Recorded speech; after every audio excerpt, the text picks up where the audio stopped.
ওই সময় একটা জোয়ার ছিল যে 90s যে ফ্লেভারটা সেটা সম্পূর্ণভাবে আমরা পেয়ে গেছি।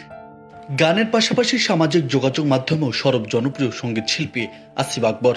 প্রায় সময় প্রতিবাদের সুরে কথা বলতে দেখা যায় তাকে, কখনো আবার নিজের মতামত কিংবা অনুভূতিও ভক্তদের সঙ্গে শেয়ার করেন তিনি।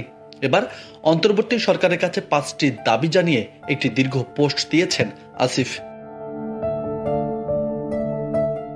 রোববার নিজের ভেরিফাইড ফেসবুক পেজে একটি ছবি শেয়ার করে স্ট্যাটাস দিয়েছেন এই গায়ক। কণ্ঠশিল্পী আসিফ আকবর তার ফেসবুক পোস্টে লিখেছেন, গণমাধ্যমে বলেছিলাম অন্তর্বর্তী সরকারে 100 দিন পূর্ণ না হলে আলোচনা সমালোচনায় যাব না।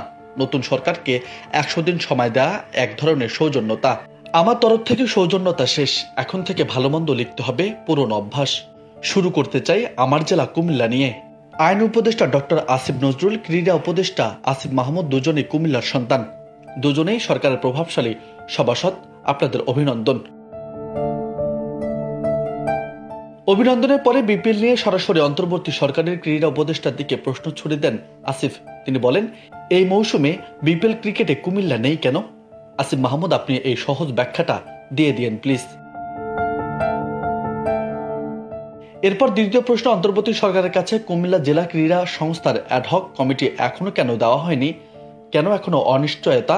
মূল কমিটি তাহলে কবে হবে? খেলাধুলার ইয়ার ক্যালেন্ডার কিভাবে হবে?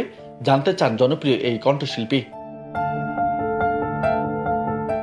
কুমিল্লা স্টেডিয়াম বরাদ্দ নিয়ে বিস্তারিত তুলে ধরে আসিফ বলেন, ঢাকার ফুটবল টিমকে কুমিল্লা স্টেডিয়াম বরাদ্দ দেওয়ার কারণ কি?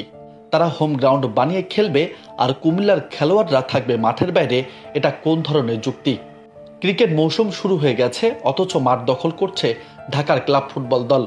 কুমিল্লার খেলোয়াড় সৃষ্টিতে মহাপ্রতিবন্ধক এই আত্মঘাতী সিদ্ধান্ত কেন? একই সাথে কুমিল্লা বিভাগ বাস্তবায়নে বাধা কোথায়?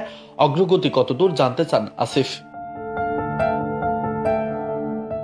কুমিল্লা, ফেনী, চাঁদপুর, নোয়াখালী, লক্ষ্মীপুর, ব্রাহ্মণবাড়িয়া এই 6 জেলায় প্রবাসী আধিক্য বেশি উল্লেখ করে কুমিল্লা এয়ারপোর্ট পুনরায় চালু করার বিষয়ে অন্তর্বর্তী সরকারের পদক্ষেপ কি জানতে চান জনপ্রিয় এই কণ্ঠশিল্পী।